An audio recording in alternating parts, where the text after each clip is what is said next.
अस्सलाम वालेकुम। ज़िंदगी की क्विज ने विज़िट करने का शुक्रिया। आज हम बात करेंगे मेडिकल एरर के ऊपर। मेडिकल एरर जो है वो डॉक्टर के पास जब हम जाते हैं तो हॉस्पिटल में क्या गलतियां होती हैं या हो सकती हैं, उस पर हम बात करेंगे। ये क्या चीज़ है medical error? Failure of A planned action और यूज़ ऑफ रॉन्ग प्लान। जो प्लान बना करके दिया गया डॉक्टर को, नर्स को, उस पर सही से काम नहीं हुआ, उस तरीके से पेशेंट को ट्रीट नहीं किया गया, या वो प्लान जो था वो गलत था। वैसा प्लान नहीं होना चाहिए। ये दो बातें हैं जिसकी वजह से तमाम गलतियां होती हैं। ये जो गलतियां हैं ये डायग्नोस्टिक भी हो सकती है, पेशेंट को डायग्नोज करते वक्त, सर्जिकल हो सकती है, मेडिकेशन एरर हो सकता है, डिवाइसेस यानी कोई इंस्ट्रूमेंट डिवाइस की गलती हो सकती है, उसके इस्तेमाल की गलती हो सकती है, इक्विपमेंट और डिवाइस जो है वो गलत इस्तेमाल हुआ।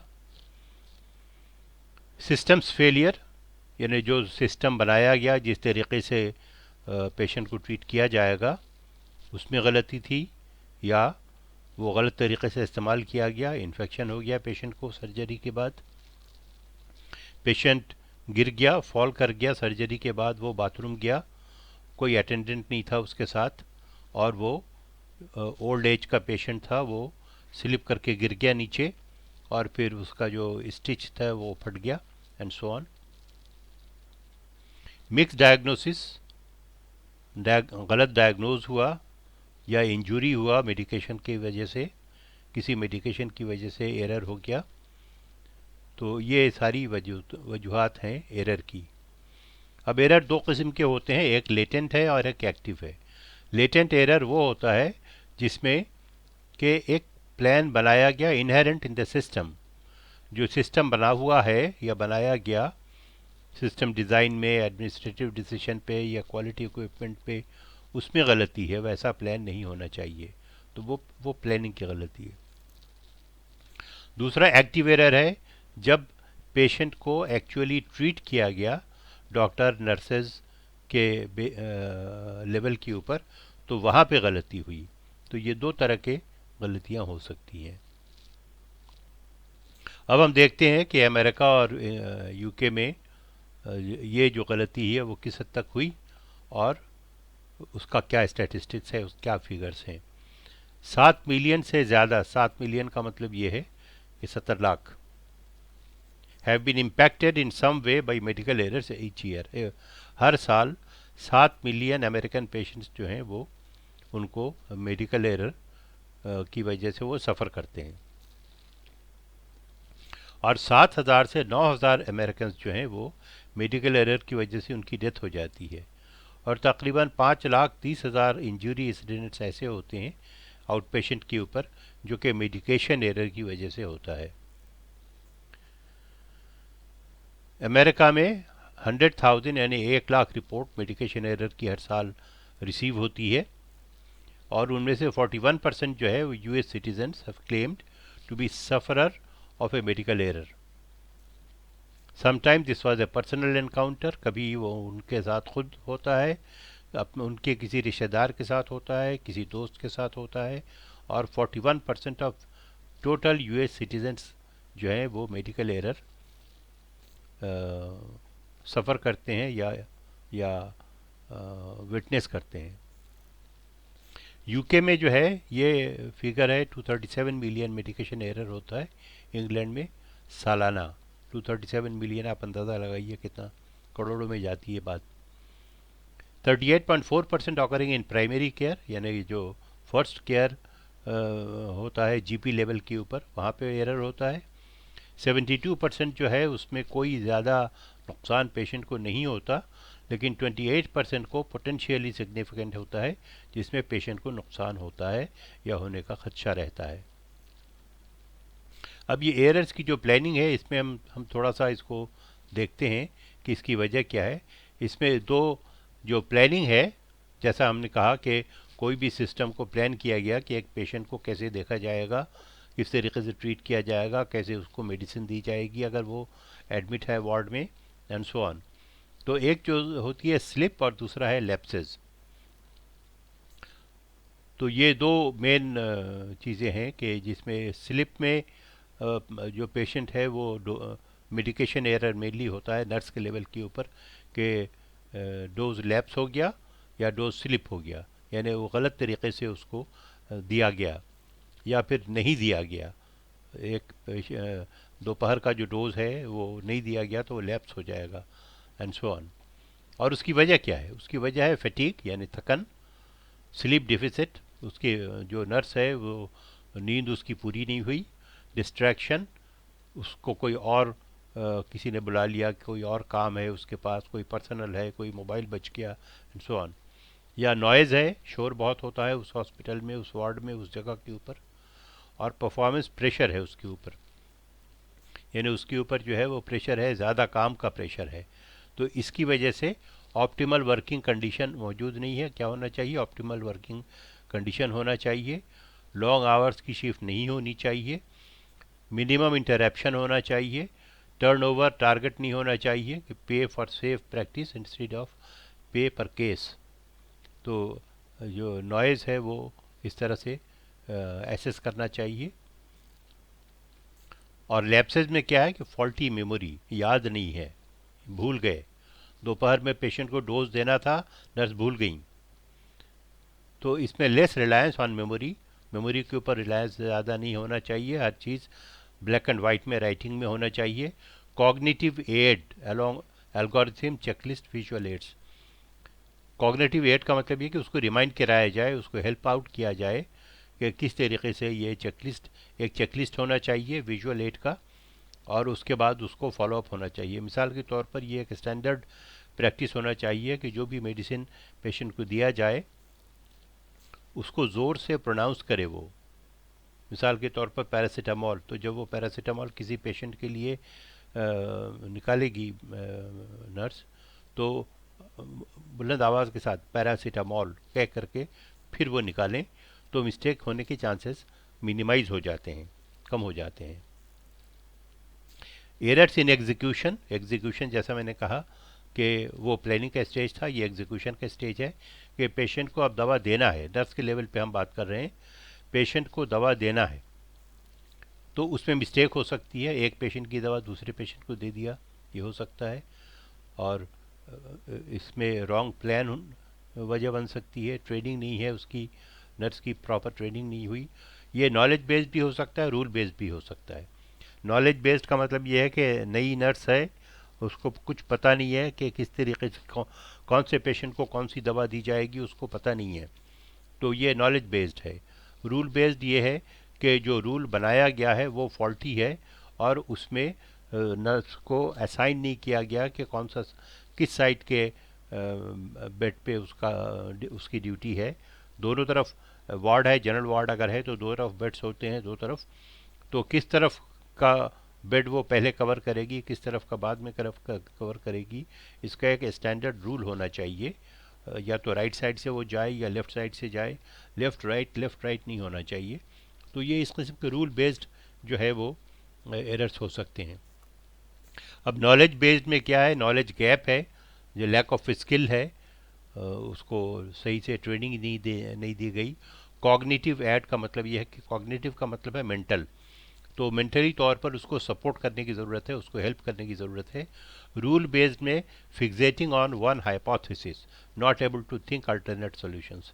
जब हम हाइपोथेसिस की बात करते हैं तो हाइपोथेसिस हमेशा दो होता है, एक होता है नल हाइपोथेसिस, एक होता है अल्टरनेट हाइपोथेसिस। और उसमें हमेशा अल्टरनेट होना चाहिए कि अगर ऐसा नहीं हुआ तो फिर क्या करेंगे। मिसाल के तौर पर नर्स दवा लेकर के गई पेशेंट के पास, पेशेंट सो रहा है, तो फिर क्या होगा?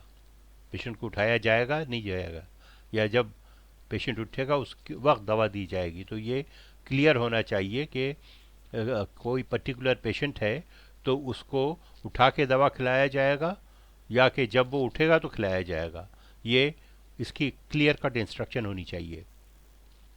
कॉग्निटिव फोर्सिंग स्ट्रेटजीज, कॉग्निटिव का मतलब जैसा मैंने बताया कि मेंटल है, तो उसको फोर्स करके स्ट्रेटजीज उसको बताया जाएगा कि ये स्ट्रेटजी आप क्या अपनाएंगी, वो that should be very clear. Communication related ये लेटेंट एरर है। लेटेंट एरर जैसा हमने बताया कि ये प्लानिंग स्टेज है। प्लानिंग में कम्युनिकेशन के किसको कौन सी बात बताई गई या बताई जानी चाहिए, वहाँ पर एरर आता है। इनएडिक्वेट and unstructured communication between involve team members. Structured नहीं है, जो नर्स को इंस्ट्रक्शन दी गई हेड नर्स की तरफ से वो काफ़ी नहीं है, काफ़ी नहीं है। और स्ट्रक्चर्ड सा मुराद ये है कि स्टैंडर्ड होना चाहिए हर चीज़ का, किस नर्स को क्या काम करना है और किस पेशेंट के साथ किस किस्म का बिहेव करना है, उसको कब उठाना है, कब बैठाना है, कब लेटाना है, कब उसको दवा खिलाना है, कब खाना खिलाना है एंड सो ऑन। ये सारी चीज़ें स्ट्रक्चर्ड होनी चाहिए। और अगर अनस्ट्रक्चर्ड है तो इसका मतलब ये है कि कम्युनिकेशन में एरर है। इसका हल ये है कि aids for structured communication. Communication जो है वो हमेशा स्ट्रक्चर्ड राइटिंग में होना चाहिए कि किस पेशेंट के साथ किस तरीके से डील किया जाएगा। Talk back. टॉक बैक का मतलब ये हुआ कि जो पेशेंट को जो जिस तरीके से दवा दिया गया वो फिर हेड नर्स चेक करे, और हेड नर्स को मालूम होना चाहिए कि जिस पेशेंट को दवा दिया गया या जो भी उसके साथ ट्रीटमेंट किया गया वो सही है या गलत है, वैसा हुआ कि नहीं जैसा बताया गया था। और अलर्ट फ्रेजेस। अलर्ट फ्रेजेस का मतलब ये हुआ कि जो भी अलर्टनेस है कर ज़रूरत है किसी को चीज़ को अलर्ट करने का, मतलब कोई एक पेशेंट जो है वो डिस्ट्रेस में है तो क्या कह करके वो डॉक्टर को मुखातिब करेगी और किस तरीके से वो जो अटेंड करेगी उस पेशेंट को, उसका एक स्टैंडर्ड फ्रेज होना चाहिए। जैसे मिसाल के तौर पर हम जानते हैं कि एसओएस का क्या मतलब है। ये एसओएस स्टैंडर्ड एक फ्रेज़ है, मे डे का एक फ्रेज़ है। तो इस तरीके से अलर्टनेस का एक फ्रेज़ होना चाहिए कि कौन से फ्रेज़ इस्तेमाल करेंगे तो लोग अलर्ट हो जाएं, और इसकी एक चेकलिस्ट होनी चाहिए।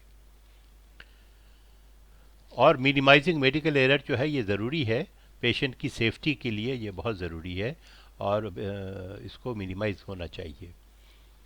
लोग अकाउंटेबल होने चाहिए हर लेवल के ऊपर, चाहे वो कंसल्टेंट्स हों या डॉक्टर हों या इन्वेस्टिगेशन में लैब में लोग हों या नर्सेस के लेवल पे हों या वार्ड बॉय के लेवल पे हों या जेनिटर यानी स्वीपर के लेवल पे हों। हर लेवल के ऊपर अकाउंटेबिलिटी होनी चाहिए कि ये काम अगर नहीं हुआ तो क्यों नहीं हुआ, अगर गलत हुआ तो क्यों गलत हुआ, किसने गलत किया, उसकी क्या रिस्पॉन्सिबिलिटी है, उसका क्या एक्सपीरियंस है एंड सो ऑन। तो इसका हल क्या है ये हम जानना चाहते हैं कि इसका हल क्या है। इसका हल ये है कि एक क्लिनिकल ऑडिट होना चाहिए, एक मैनुअल होना चाहिए हर हॉस्पिटल में, और वो क्लिनिकल ऑडिट उसका नाम होना चाहिए उस मैनुअल का।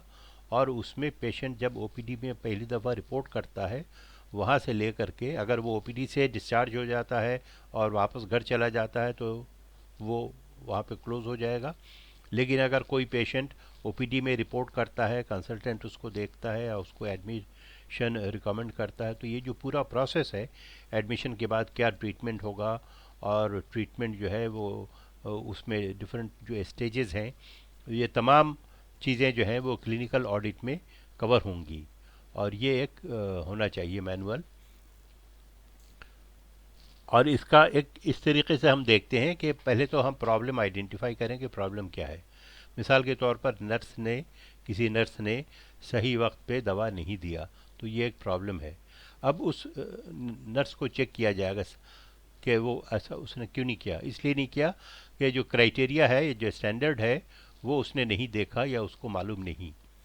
उसके बाद ये है कि उसको observe, practice and data collection, वो प्रैक्टिस ऑब्ज़र्व करें। आप ऑब्ज़र्व करें कि जो नर्सें हैं हॉस्पिटल में, मिसाल के तौर पर 10 नर्सें हैं, तो 10 नर्सें क्या करती हैं, उनमें से 5 सीनियर हैं, 5 जूनियर हैं, तो कौन क्या करता है और किस तरीके से करता है उसको ऑब्ज़र्व करें आप, और डेटा कलेक्ट करें। डेटा कलेक्ट करने के बाद कंपेयर करें कि स्टैंडर्ड क्या होना चाहिए। उस स्टैंडर्ड से आप उसकी परफॉर्मेंस को टैली करें कि वो कितना डेविएट करता है, जैसा बताया गया है, जैसा परफॉर्मेंस मैनुअल में लिखा गया है वैसा परफॉर्मेंस हो रहा है या नहीं हो रहा। और अगर हो रहा है तो ठीक है, अगर नहीं हो रहा है तो उसको चेंज को इम्प्लीमेंट करें आप। हर लेवल के ऊपर क्वालिफाइड लोग होने चाहिए, यानी डॉक्टर क्वालिफाइड होना चाहिए, nurse, ward boy, nursing aid and so on. हर लेवल पे क्वालिफाइड लोग होने चाहिए। मैं एक हॉस्पिटल में गया तो एक डॉक्टर से मिला मैं, तो मैंने पूछा उसे मैटरनिटी के केस के सिलसिले में कि ये मैटरनिटी कौन अटेंड करेगा जब पेशेंट को डिलीवर करना होगा। तो उन्होंने कहा कि वो कंसल्टेंट्स आ जाएंगी और जिनका हॉस्पिटल है जो वो गायनाकोलॉजिस्ट हैं वो आ जाएंगी और वो डिलीवर करेंगी। मैंने कहा कि फ़र्ज़ करें वो अपने घर से रवाना हो गई और रास्ते में कोई ऐसी बात हो गई कि वो वक्त पे नहीं पहुंच सकी, तो फिर क्या होगा? तो उन्होंने कहा जो डॉक्टर जिससे मेरी बात हो रही थी, एमबीबीएस थी वो, तो उन्होंने कहा कि मैं डिलीवर करूंगी। मैंने कहा कि आपका क्या एक्सपीरियंस है? उन्होंने कहा कि मैंने अभी हाउस जॉब मुकम्मल किया है। तो आप ये देखिए कि एक हॉस्पिटल है, वहाँ पे गायनोकोलॉजिस्ट जो है उनका हॉस्पिटल है और वो घर से आ जाती हैं, लेकिन अगर वो किसी वजह से नहीं आ सकी तो जो अटेंडिंग डॉक्टर है उसके पास कोई ऐसा एक्सपीरियंस नहीं है। तो ऐसा नहीं होना चाहिए। इन चीज़ों का ख्याल रखने की ज़रूरत है और इसको देखने की ज़रूरत है। एक स्टैंडर्ड ऑपरेटिंग प्रोसीजर होना चाहिए हर हॉस्पिटल में, और जैसा मैंने कहा क्लिनिकल ऑडिट का वो प्रोसीजर होगा, स्टैंडर्ड ऑपरेटिंग प्रोसीजर। और ये कोई भी एक एजेंसी है जो अप्रूव करेगी, गवर्नमेंट ऑफ पाकिस्तान, हमारे इस केस में गवर्नमेंट ऑफ पाकिस्तान किसी को अपॉइंट करेगी जो कि क्लिनिकल ऑडिट डेवलप करेंगे, और उसके बाद फिर उसको हर हॉस्पिटल में जा कर के उसकी चेकिंग होगी और फिर वो एक सर्टिफिकेट इशू करेंगे कि इनका जो क्लिनिकल ऑडिट है वो अप टू द मार्क है। थैंक यू सो मच, शुक्रिया बहुत बहुत। अगर आपको ये प्रेजेंटेशन पसंद आई तो इसको लाइक और शेयर कर दीजिए और हमारे चैनल को सब्सक्राइब कर दीजिए। आपका बहुत बहुत शुक्रिया। Thank you.